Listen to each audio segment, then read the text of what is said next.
Good morning class. चलिए OS में हम असर्टिव सेंटेंसेस जिसके दो पार्ट होते हैं, अफर्मेटिव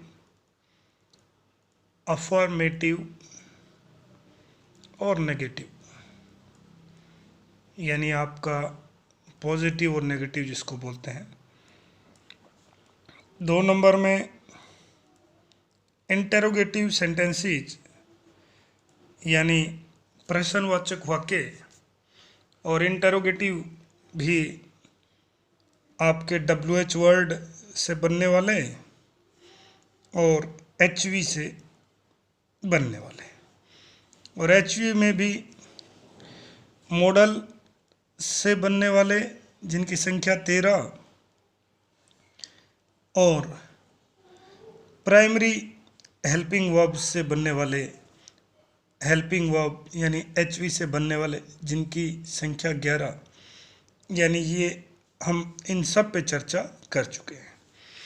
मैं लास्ट में एग्जांपल दे रहा था WH वर्ड्स से, और WH वर्ड्स में मैंने आपको ये सिखाया कि आपको ऑब्जेक्ट सब्जेक्ट की पहचान होनी चाहिए और आप दिए गए वाक्य की कॉपी करेंगे।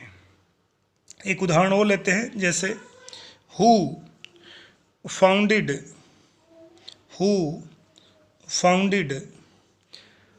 This school. वीडियो पॉज करके इसका खुद बनाना, फिर आगे उत्तर देखना। ये WH वर्ड, ये वर्ब, और दिस स्कूल आपका ऑब्जेक्ट। चलिए जी, आप सब जानते हैं कि ये दिस स्कूल से जुड़ा हुआ डिटर्मिनर है, एडजेक्टिव है। ठीक, WH वर्ड की जगह WH वर्ड तो हु का आप कर दिए बाई हुम, और फाउंडेड आपका ये V2 है, V3 नहीं है।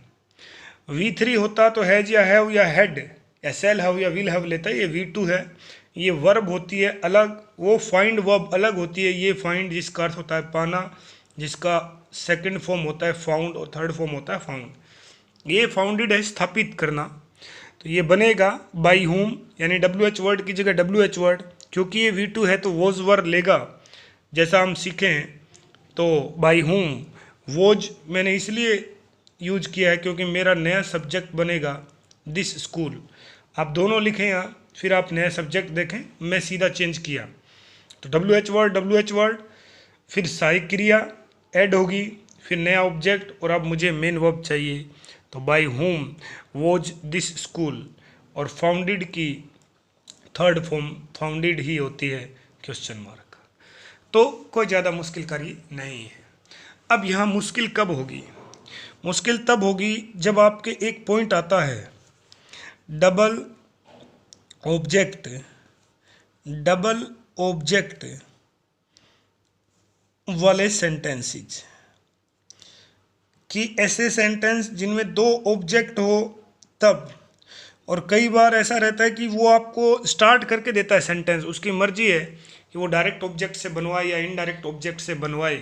तो उस समय आपको थोड़ा सा ध्यान रखना होगा, यानी आपको दोनों तरीके से एक्टिव पैसिव वॉइस बनाने आने चाहिए। जैसे मैंने बहुत सरल उदाहरण लिया है, मैंने ये ले लिया, mister Sharma taught us English, ये मैंने ले लिया। अब आप देखें, एक तो ये ऑब्जेक्ट है वी का, साफ नजर आ रहा है, और इंग्लिश ऑब्जेक्ट है, साफ पता चल रहा है। टॉट आपकी वर्ब है और मिस्टर शर्मा आपके सब्जेक्ट है। तो ये जो नॉन लिविंग है ये तो डायरेक्ट ऑब्जेक्ट है, मैंने सिखाया, और जो लिविंग है वो इनडायरेक्ट ऑब्जेक्ट है, ये मैंने सिखाया। दोनों तरीके से बनाते हैं। तो पहले आप अस का यदि सब्जेक्ट बनाएंगे तो वी, चार्ट के अनुसार V2 है तो वोज या वर, क्योंकि वी आपका प्लूरल है तो वर। तो वी वर, कर्ता की जगह कर्ता, सहायक क्रिया आई चुकी है, तो अब मेन वर्ब चाहिए। तो वी वर टोट, टीच की थर्ड फॉर्म होती है।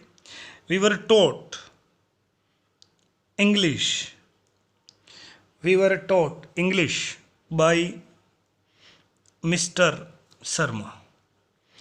एक तरीका तो ये रहा, ठीक है जी। दूसरा, जब आप डायरेक्ट ऑब्जेक्ट से बना रहे हैं, यानी ये आप ए में ले सकते हैं और मैं बी में दूसरा दिखा रहा हूँ, डी टी याद रखना। डायरेक्ट ऑब्जेक्ट से बनाते डी टी याद रखेंगे तो आप समझ जाएंगे कि टी से टू नामक प्रीपोजिशन ऐड करनी पड़ेगी। तो ये बनेगा इंग्लिश, सिंगुलर है, भाषा का नाम है, वॉज टोट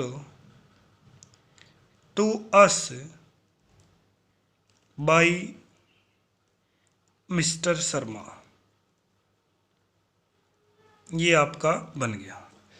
अब मैं ये कह रहा हूँ कि आप गलती कहाँ कर सकते हैं, यानी डबल ऑब्जेक्ट के सेंटेंस बहुत सरल होते हैं, और फिर ये डबल ऑब्जेक्ट के जो सेंटेंस हैं उनका WH वर्ड से क्या कनेक्शन, और कहाँ डबल ऑब्जेक्ट सेंटेंस हमें गलती करवा सकते हैं, उसी तरफ हम, ये साधारण बात, और उसी तरफ हमारा पहला कदम स्टेप 1, पहले कदम में पहला उदाहरण जहाँ से गलती होने की संभावनाएं होती हैं उस तरफ बढ़ता हूँ।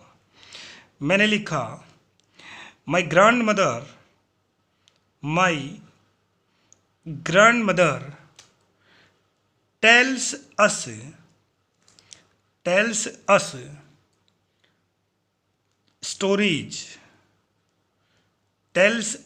Stories at night. अब देखना, सब्जेक्ट ठीक बात है, वर्ब ठीक बात है, ऑब्जेक्ट यहाँ फिर प्रश्नवाचक चिन्ह लगाओ। माई ग्रैंड मदर, मेरी जो दादी हैं, ग्रैनी जो हैं, टेल्स अस, हमें सुनाती हैं, what stories, double object. At night, रात के समय, ये ऑब्जेक्ट नहीं है, ये आपका एडवर्ब है। मैंने पहले ही सिखाया था कि टाइम एडवर्ब होता है जो समय दर्शाता है, प्लेस एडवर्ब होता है जो जगह दिखाता है, मैनर एडवर्ब होता है जो आपका तरीका बताता है कि आपकी वर्ब का तरीका क्या है, कि आप तेज लिख रहे हैं, धीरे लिख रहे हैं, अच्छा लिख रहे हैं, गंदा लिख रहे हैं, जो भी मैनर रहता है। चलिए जी, ठीक है, कॉपी कर रहे हैं। तो पहला तो वही कि आप डायरेक्ट ऑब्जेक्ट से बना रहे हैं, तो अस का हो गया वी, वर, टेल की third form told, we were told stories, हमें कहानियाँ बताई जाती हैं, by grandmother at night, या we were told stories at night by grandmother. दूसरा, stories were told to us at night by, और आपका ग्रैंड मदर हो गया। ये स्टेप 1 था, मतलब गलती आप एडवर्ब को दूसरा ऑब्जेक्ट समझ सकते हैं, ठीक है। यानी यहाँ से पहला स्टेप गलती का। दूसरा जो है, जिसको हम कॉम्प्लीमेंट कन्फ्यूजन कहते हैं, वो है। अब पहले तो आप ये देख लें कॉम्प्लीमेंट कन्फ्यूजन क्या है, देखना। जैसे हमने एक सेंटेंस लिखा, वी इलेक्टेड हिम सरपंच। यदि आपको लगता है कि ये डबल ऑब्जेक्ट का सेंटेंस है तो गलत हो जाएगा, इसमें डबल ऑब्जेक्ट नहीं है। देखना कैसे नहीं है, ये कॉम्प्लीमेंट क्या होता है, कॉम्प्लीमेंट कन्फ्यूजन क्या होता है, देखना। वी आपका सब्जेक्ट और इलेक्टेड का अर्थ आपकी वर्ब, हिम का अर्थ है आप ऑब्जेक्टिव केस है ही का उसे, ये ऑब्जेक्ट है। सरपंच, वी इलेक्टेड हिम, हमने उसे चुना। मैं हिम की जगह एक बार राम नाम ले लेता हूँ, जल्दी समझेंगे। वी इलेक्टेड राम, हमने राम को चुना सरपंच। ये राम और सरपंच अलग अलग नहीं है। सरपंच जो है वो राम का एक पद है, राम की कोई एक अन्य जानकारी आप दे रहे हैं, तो ये कॉम्प्लीमेंट है। और ये जो कॉम्प्लीमेंट होते हैं दो होते हैं, एक सब्जेक्ट कॉम्प्लीमेंट और एक ऑब्जेक्ट कॉम्प्लीमेंट। जैसे मैं यदि ये ऑब्जेक्ट कॉम्प्लीमेंट है, ओसी है, जैसे मैं यदि ये कहूँ कि राम इज ए डॉक्टर, और अब आप में से कोई ये सोचे कि ये डॉक्टर है वो ऑब्जेक्ट है, तो वो नहीं होगा, क्योंकि राम ही डॉक्टर है और डॉक्टर ही राम है। आप राम का ये कॉम्प्लीमेंट दे रहे हैं, तो ये आपका एससी है, सब्जेक्ट कॉम्प्लीमेंट। स्टेप टू में ये उदाहरण, यानी आप पहले में एडवर्ब को डबल ऑब्जेक्ट समझ सकते हैं और दूसरे में कॉम्प्लीमेंट को आप ऑब्जेक्ट समझ सकते हैं। तो ये ऑब्जेक्ट यदि आप समझेंगे तो गलत हो जाएगा, तो इसका आप इस प्रकार बनाएंगे, he was elected sarpanch, he was elected sarpanch by us. आप लगाएं ना लगाएं कोई ज़्यादा फर्क पड़ने वाली नहीं है, ये V2 है, V2 आते ही वॉज वर हम ऐड करते हैं। तो समझाना क्या चाह रहा हूँ कि WH वर्ड में भी ऐसा रहता है कि हम वाक्य में ऑब्जेक्ट के अनुसार, यानी ऑब्जेक्ट को गलत समझने की गलती कर सकते हैं, और जिससे अपना सेंटेंस है वो बिगड़ जाएगा, गलती हो सकती है। ठीक है जी, आप ये सेंटेंस अब कर लेंगे, मुझे नहीं लगता कि इसमें कोई दिक्कत आपको आने वाली है। तो चलिए मैं आपको कॉम्प्लीमेंट के संदर्भ में बताता हूँ कि कॉम्प्लीमेंट के संदर्भ में क्या गलती और हो सकती है। जैसे एक और उदाहरण लेता हूँ, जैसे we painted the wall, we painted the wall blue. अब आप समझ गए होंगे और इसका आप स्वयं बनाएंगे एक्टिव से पैसिव, और आप समझेंगे डबल ऑब्जेक्ट है या डबल ऑब्जेक्ट नहीं है। मुझे नहीं लगता कि आप गलत करेंगे, ये आप कर लेना। अच्छा, कॉम्प्लीमेंट्स में ही कुछ सेंटेंस आपको इसी स्टैंडर्ड पे, यानी 10th स्टैंडर्ड या 12th स्टैंडर्ड पे इस प्रकार के मिलते हैं। ये इसका जो स्ट्रक्चर 2 है कॉम्प्लीमेंट्स के सेंटेंसेस का, वो स्ट्रक्चर 2 है जो अभी मैं आपको करवा रहा हूँ। ऐसे सेंटेंस आपको मिलते हैं, समझाऊंगा, देखना क्या है। हमने ये लिखा है वी बिलीव्ड, वी बिलीव्ड कि हम मानते थे that the owl is an unlucky bird. Believe करना, सॉरी, वी बिलीव, हम मानते हैं डेट द आउल, उल्लू जो है वो एक ऐसा पक्षी है जो अनलकी है, माने उसको शुभ नहीं मानते। अब आप ये देखो कि ये आपका डेट कंजंक्शन और जो इधर एक क्लोज बना रहा है, ध्यान से देखना मैं क्या कहना चाह रहा हूं, समझना, आप बिल्कुल गलती नहीं होगी। वी बिलीव्ड हम मानते हैं, यहां आप क्वेश्चन मार्क लगा दो। आप क्वेश्चन मार्क बनाते ही हम मानते हैं, हम क्या मानते हैं कि the owl is an unlucky bird, यानी ये जो पूरा पार्ट है इस डेट क्लोज वाला, ये पूरा इसमें किसकी भूमिका लिए हुए है, ऑब्जेक्ट की भूमिका लिए हुए है। तो ये तो इधर आने वाला है नहीं कि ऐसा नहीं कर सकते that the owl is an unlucky bird was believed by us, गलत, माने ये पार्ट आप चेंज नहीं कर पाएंगे किसी भी हाल में। तो फिर बचा क्या, किसको आप चेंज कर रहे हैं, कैसे करेंगे देखना। ये पार्ट यानी डेट क्लोज के बाद जो बना पार्ट है उसमें नो चेंज रहेगा। वी बिलीव्ड हम मानते हैं, इसको चेंज किया जाएगा और इसको चेंज इस प्रकार किया जाएगा, it is believed, it is believed. इसमें V1 था और V1 होते ही आप क्या जोड़ते हैं, इज MR, और ये इट कहाँ से आया मैं आपको भी समझाऊंगा। इट इज बिलीव्ड डेट, और आगे आपका सेम रहना ही है ये पूरा का पूरा सेंटेंस। ये V1 था तो इसको आप बना दिए V3, बिलीव्ड का V3 बन गया। इज MR में से एक चुन लिए, ठीक है। आपका सूत्र क्या बन गया, बी प्लस वर्ब की थर्ड फॉर्म। और मैंने आपको यही सिखाया कि रिएक्टिव पैसिव को चेक करना है तो उसमें दो चीज़ें होनी चाहिए, नो टेंस चेंज, आप टेंस नहीं बदलेंगे, और एक आपका उसमें क्या रहना चाहिए, B+V3 होना चाहिए। तो इसमें टेंस भी आपका नहीं बदला, सही है बात, और B+V3 भी है। अब ये इट की बात आपको समझाता हूं, क्या है इट, ध्यान से देखना। ये दो चीजें काम में आती हैं, एक तो आपका इट और एक आता है देयर। ये एक्चुअल में, ये दोनों ही एक्चुअल में क्या होते हैं, ये कभी भी सब्जेक्ट नहीं होते, इनको डमी सब्जेक्ट कहा जाता है। इनको डमी सब्जेक्ट कहा जाता है। अब डमी क्या होता है देख लो, ये कपड़े की दुकान के आगे प्लास्टिक के पुतले से टंगे रहते हैं, जिसको कपड़ा डाल के रखते हैं, वो डमी होते हैं, यानी वो कुछ करने वाले नहीं हैं। इनको डमी सब्जेक्ट कहा जाता है। और वो डमी सब्जेक्ट क्या है और किस प्रकार, देखना।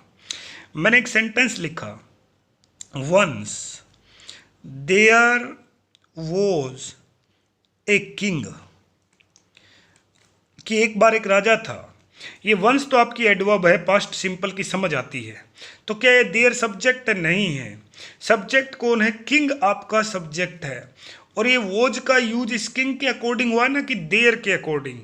क्योंकि देखो, यदि मैं ऐसा कर दूं, वंस देयर वर मैनी संत, मैंने ये लिख दिया कि एक बार कई संत थे, साधु थे। तो आप देख पा रहे हैं ये बात कि जो ये जो वर्ड में लिखा है कि ये जो वर्ड का यूज हुआ है वो इस सब्जेक्ट के लिए हुआ, संत के लिए हुआ है। यानी ये जो वर्ड है ये इसके अकॉर्डिंग हुआ, मतलब ये सब्जेक्ट नहीं है, ये डमी सब्जेक्ट है आपका। इसका कोई रूल है, मतलब कोई इसका लेना देना नहीं है, इसको सिर्फ यूज कर रहे हैं। तो ये जो देयर सब्जेक्ट है जिसको आप डमी यूज करते हैं, वो कभी सब्जेक्ट सिंगुलर भी हो सकता है और कभी वो क्या हो सकता है, प्लूरल भी हो सकता है। लेकिन ये जो इट है ये ऑलवेज सिंगुलर ही यूज होता है। अब जब ये ऑलवेज सिंगुलर होता है, इसीलिए मैंने इज को चुना, ना कि आर को चुन ले सकता था मैं, क्योंकि यहां तो आपका वी है और इसको आप चेंज कर रहे हैं और इट लिखे हैं आप। अब आप देखना कि ये जो वी है इसके लिए मैंने इट चुना, देयर क्यों नहीं चुना। आप देखना ध्यान से, वी बिलीव, हम मानते हैं, that the owl is an unlucky bird, कि आउल जो वो एक अभागा पक्षी है।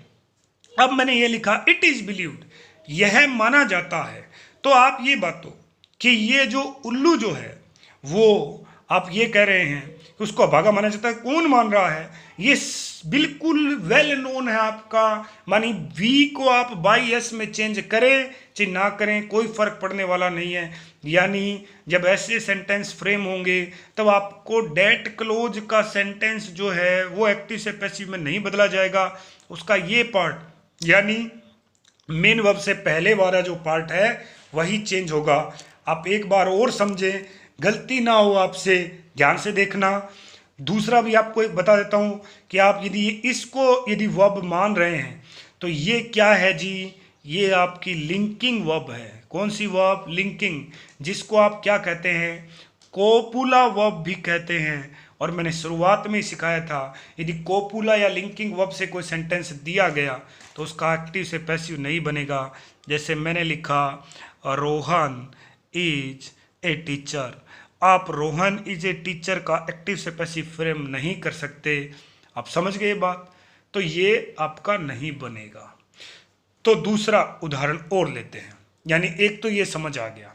दूसरा उदाहरण, जैसे मैंने कहा पीपल से, लोग कहते हैं डेट की Ashok was a great king, लोग कहते हैं कि अशोक एक महान राजा थे, लोग ऐसा कहते हैं।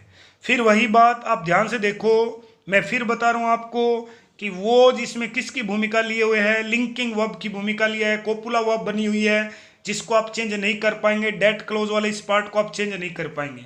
फिर चेंज होगा किधर? लोग कहते हैं, यही क्वेश्चन मार्क लगाओ। पीपल से व्हाट, लोग क्या कहते हैं कि अशोक एक महान राजा थे, आप ये कह रहे हैं, तो ये पार्ट आपका चेंज होगा।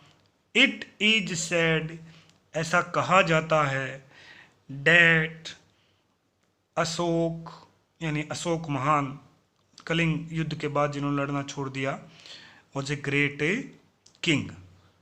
अब आप शायद समझ गए होंगे। अब गलती नहीं होनी चाहिए। आप बिल्कुल भी इसमें ये बिल्कुल तनाव में ना लें कि भाई ये गलत हो जाएगा। अब आप एक और चीज़ समझें, ध्यान से समझना। जैसे मैंने ये सेंटेंस ले लिया, अब गलती वाली बात, गलती तो क्या होगी, ये परीक्षा में से आएगा नहीं, लेकिन फिर मैं आपको समझा रहा हूं। मैंने ये सेंटेंस लिया, I feel that you are wrong. ध्यान से देखना, ये आपका डेट और ये डेट क्लोज का पार्ट, ये आपकी लिंकिंग वर्ब यानी कोपुला वर्ब, इसको आप चेंज नहीं करेंगे। आई फील, मैं मानता हूं या मैं महसूस करता हूं कि आप गलत हैं। क्या इसको ऐसे बना दूं कि इट इज फेल्ट, ऐसा महसूस किया जाता है? नहीं बनेगा जी, बिल्कुल गलत है। आप देखो ये जो बातें लिख रखी हैं, पीपल से लोग कहते हैं, एक ये वाक्य था वी बिलीव्ड, हम मानते हैं। इसमें आप देखो कि आपका कलेक्टिव रिस्पॉन्स है, आप सबके लिए सामूहिक रूप से कह रहे हैं कि हम ऐसा मानते हैं, भारत के लोग ये कहते हैं, लोग ऐसा कहते हैं, ऐसा माना जाता है, ऐसा सोचा जाता है। यहाँ केवल आप अपना स्वयं का मत दे रहे हैं। तो ये जो आप लिख रहे हैं ना, इट इज फेल्ट, ये वाक्य फिर एक्टिव से पैसिव नहीं बनेगा, यानी आपका ये वाक्य नो पैसिव होगा, पैसिव में चेंज नहीं होगा। आपके छोटे लेवल पे 10वीं 11वीं 12वीं पे ये बात नहीं आएगी, लेकिन आपको समझ जरूर होनी चाहिए। जब आप ये उत्तर बता रहे हैं, ये समझा रहे हैं कि भाई इसका ये भाग चेंज होगा, ये नहीं होगा, आप ये बता रहे हैं लिंकिंग वर्ब कोपुला वर्ब है इसलिए नहीं होगा, तो आप ये भी समझ लें कि यहाँ भी लिंकिंग और कोपुला वर्ब भी है, फिर ये चेंज क्यों नहीं हो रहा? क्योंकि वो जो आप कह रहे हैं वो एक कलेक्टिव रिस्पॉन्स है, कई के बारे में आप कह रहे हैं, एक सामूहिक विचारधारा दे रहे हैं, ये आपका पर्सनल पॉइंट ऑफ व्यू है और ये वाक्य गलत हो जाएगा। आप ये समझ लेना, इसमें कोई मुश्किल कार्य नहीं है, आप कर सकते हैं आराम से। अभी इसी में एक और हल्का सा परिवर्तन करके सिखाता हूं, क्या इसका बनेगा कि नहीं बनेगा, आप देखना। जैसे मैंने कहा दे सेड डेट, वो कहते थे डेट की he was guilty, they said that he was guilty, वो ऐसा कहते थे कि वो गिल्टी है। अब इसका एक्टिव से पैसिव बन सकता है क्या? देखो आप ध्यान से, ये आपका डेट क्लोज और इस डेट क्लोज में ही आपकी लिंकिंग वर्ब या कोपुला वर्ब। आप देखो इधर आपकी ये वर्ब V2 है, इसमें तो आपको कोई दिक्कत नहीं होनी चाहिए। यहाँ V1 था इसलिए इज MR जोड़ दिया, यहाँ V2 है तो आप वॉज वर्ब का प्रयोग कर देंगे। ये जो दे है, वे कहते थे, क्या ये कलेक्टिव नहीं है? लोग कहते थे, हम कहते हैं, वे कहते हैं, मतलब ये कलेक्टिव है और इसका आराम से बन जाएगा। तो फिर आप इसका किस प्रकार बनाएंगे? इट वॉज सैड, ऐसा कहा जाता था, डेट की ही वॉज गिल्टी। यदि कोई भी डाउट है तो आप फिर इस बात को पॉज करके 2 बार समझे, आप समझ जाएंगे। उसमें सिर्फ और सिर्फ आपका पर्सनल व्यू है, इस सेंटेंस में ये नहीं बन पाएगा। मैं जो ये सेंटेंस जिनको फ्रेम कर रहा हूं वो आपका कलेक्टिव पॉइंट ऑफ व्यू से आप बना रहे हैं, माने उसमें कई सब्जेक्ट को आप कर रहे हैं और कई की होने की वजह से आप डमी सब्जेक्ट इट को यूज कर पा रहे हैं, वरना आप आई की जगह इट का यूज नहीं कर पाते। इसमें बताओ कोई दिक्कत? मेरे हिसाब से आपको कोई दिक्कतें होनी चाहिए। फिर एक और वर्ड आता है, यानी यहां तक आपको कोई दिक्कतें नहीं आएगी, तो आप WH वर्ड कर लेंगे। और ये जो मैंने आपको बताया कि कंफ्यूजन ऑफ कॉम्प्लीमेंट रहता है, वो भी आपको मैंने समझा दिया, इस प्रकार आप कर लेंगे। फिर आपका एक टर्म और आएगा, है तो सरल लेकिन हम इसका नाम नहीं सुने हैं, और वो होता है जी कॉजेटिव वर्ब। कॉजेटिव वर्ब यानी ऐसी क्रियाएं जो कॉजेटिव है। अब यदि कॉजेटिव वर्ब हैं तो उनसे बनने वाले सेंटेंस भी कैसे रहेंगे? कॉजेटिव सेंटेंसेस रहेंगे। मैं बताता हूँ आपको कॉजेटिव वर्ब क्या होती है। कोई नई बात नहीं है, आप ये ना समझे कि भाई ये क्या हो गया, कि कॉजेटिव वर्ब होती क्या है, कैसे समझेंगे।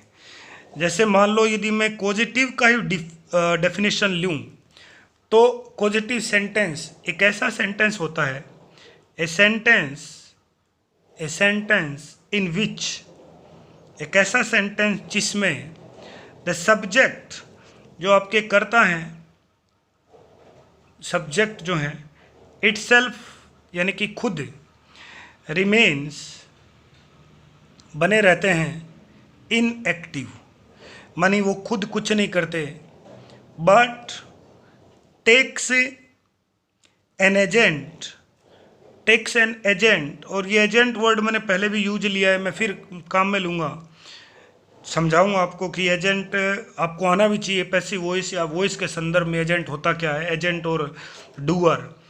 N the action, agent to complete the action is called causative, is called causative sentence। देखिए जी, एक उदाहरण लूँगा, आप समझ जाएंगे, ये सिर्फ परिभाषा है जिसको कोई पूछने वाला नहीं है। देखिए, मैं एक उदाहरण लिया, मैंने उदाहरण लिया, राम मेक्स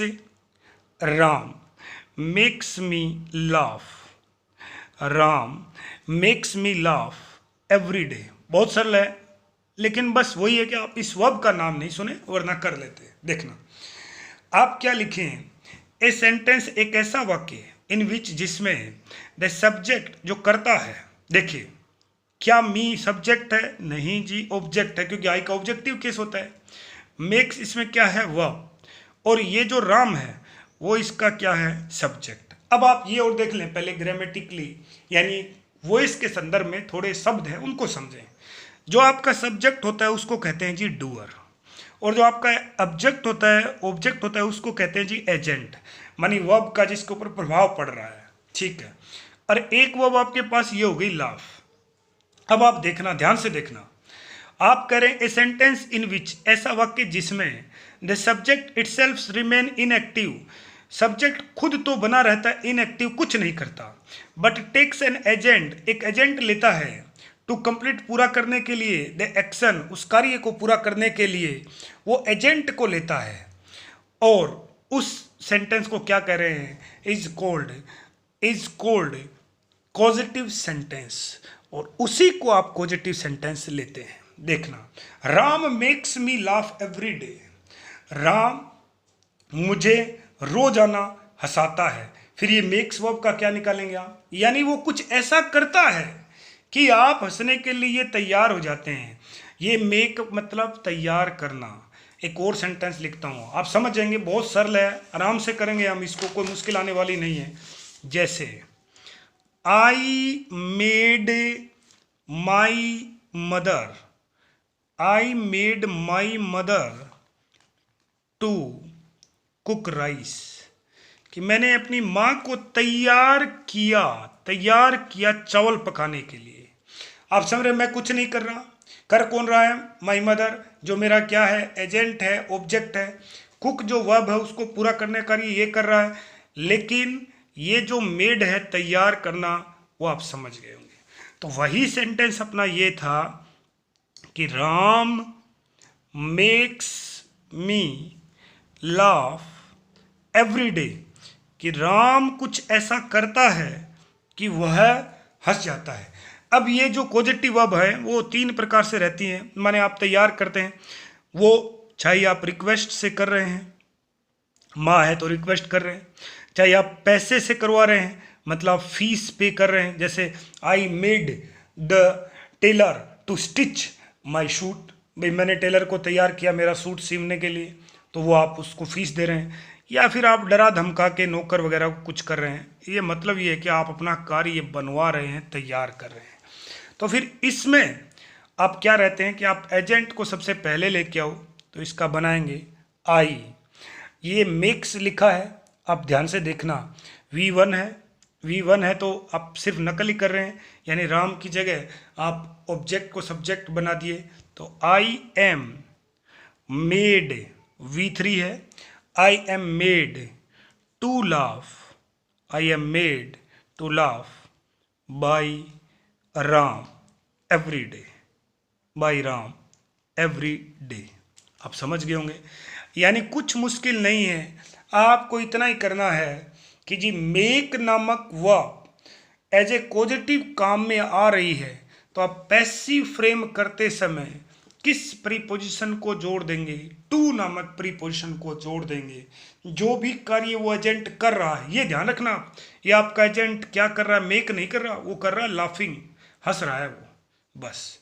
और लेते हैं एक उदाहरण, उदाहरण से बात ज़्यादा क्लियर होगी। जैसे आई मेड हिम, ये थोड़ा ध्यान रखना आप, ये मेक था, ये मेड लिख दिया मैंने, V2 है ये, मेक मेड मेड होता है। V3 होता तो हैज या हैव लेता, या हेड लेता, या सेल हैव या विल हैव रहता। मतलब आप सब जानते हैं कि V3 बिना HV के आ नहीं सकता। I made him run, I made him run all the वे, मैं पूरा ये रास्ते उसे दौड़ाता रहा। दौड़ कौन रहा है, एक्चुअल कार्य दौड़ना है, कर कौन रहा है, हिम यानी आपका एजेंट कर रहा है, यही तो परिभाषा थी। करता क्या रहता है, इनएक्टिव, लेकिन काम किससे करवा रहा है, एजेंट से करवा रहा है। तो क्या करेंगे, he was made preposition to run all the way by me. बताओ कोई दिक्कत है तो, मुझे नहीं लगता कोई दिक्कत होगी, बिल्कुल दिक्कतें नहीं होनी चाहिए, बिल्कुल सरल है। इस प्रकार के यदि सेंटेंस आते हैं तो आप इस प्रकार करेंगे, यानी आपको पॉजिटिव में भी कोई दिक्कतें, किसी प्रकार की दिक्कत होनी नहीं चाहिए। आप ऐसे सेंटेंस जो हैं इनको भी आप फ्रेम में कर सकते हैं। तो ये आपका मैंने आपको सिखाया पॉजिटिव का एक पार्ट। चलिए जी, एक और आता है, वो आपका रहता है बी प्लस गोइंग टू। ये कई बार आता है, और बी का मतलब आपका, इस बी का मतलब आपका इज, एम, आर, या फिर आपका वॉज और वर्ब। बिल्कुल सरल है, कुछ भी मुश्किल कार्य नहीं है, वही टू नामक प्रीपोजिशन ऐड करनी है बस आपको। जैसे सी इज गोइंग टू, जैसे मैं लिखा she is going to cook food, she is going to cook food, model की तरह यूज ले सकते हैं आप, बिल्कुल सरल है। तो ये आपका सब्जेक्ट और इज गोइंग टू पूरा कर रहे हैं, फूड आप, कुक आपकी वर्ब है और फूड आपका ऑब्जेक्ट है। तो फूड सिंगुलर होता है, खाद्य है, आप गिन नहीं सकते। Food is going to be cooked, food is going to be cooked by her. सरल है, मुश्किल नहीं है, बस याद आपको एक ही चीज रखना है कि इज गोइंग टू जिसका आप काम में लेते हैं वो होता है बी प्लस गोइंग टू। और यदि साधारण शब्दों में आप समझें तो आप देखना इज, एम, आर और वॉज वर्ब, ये आपकी बी के फॉर्म है। किसके फॉर्म है, बी के, और इसके साथ आप गोइंग टू जोड़ रहे हैं। आप ध्यान से देखो, क्या गोइंग टू, जैसे मैंने एक कहा कि he is going to teach us English, ध्यान से देखना आप, आराम से, बहुत सरल है। He is going to teach us English, वह हमें इंग्लिश पढ़ाने जा रहे हैं। तो क्या ये गोइंग टू, वो कहीं जा रहे हैं क्या, चल के थोड़ी जा रहे हैं, इसका मतलब वो स्टार्ट करने जा रहे हैं। मानी कुल मिला के हम ये कह सकते हैं he will teach us English, वो हमें इंग्लिश पढ़ाएंगे। यानी एक तरीके से गोइंग टू को आप किसके संदर्भ में काम ले रहे हैं, एज ए मॉडल, क्योंकि सेल और विल मॉडल ही है, तो आपको जोड़ना क्या होगा, बी। आप समझ गए होंगे। तो ये आपके WH वर्ड से बनने वाले क्वेश्चन, हेल्पिंग वर्ब से बनने वाले, कॉम्प्लीमेंट कन्फ्यूजन, पॉजिटिव वर्ब से बनने वाले, और एक आपका गोइंग टू वाला, और असर्टिव सेंटेंस मैंने आपके करा दिए। कल वॉइस नामक टॉपिक है, उसको कंप्लीट कर देंगे। केवल इंपेरेटिव सेंटेंस बचे हैं, जो कोई मुश्किल कार्य नहीं, बहुत सरल। आप सब जानते हैं कि इंपेरेटिव सेंटेंस बनते 5 प्रकार से हैं, V1 से, या डू नॉट प्लस V1 से, प्लीज या काइंडली या लेट या नेवर और ऑलवेज का यूज करके हम बनाते हैं, वो हम कर लेंगे। तब तक आप पहले ये करें कि पूरा टेंसेज वाला, मेरे हिसाब से आपका पूरा टेंसेज वाला तैयार हो गया होगा, और वॉइस को भी आप देख लें, कोई मुश्किल कार्य नहीं है।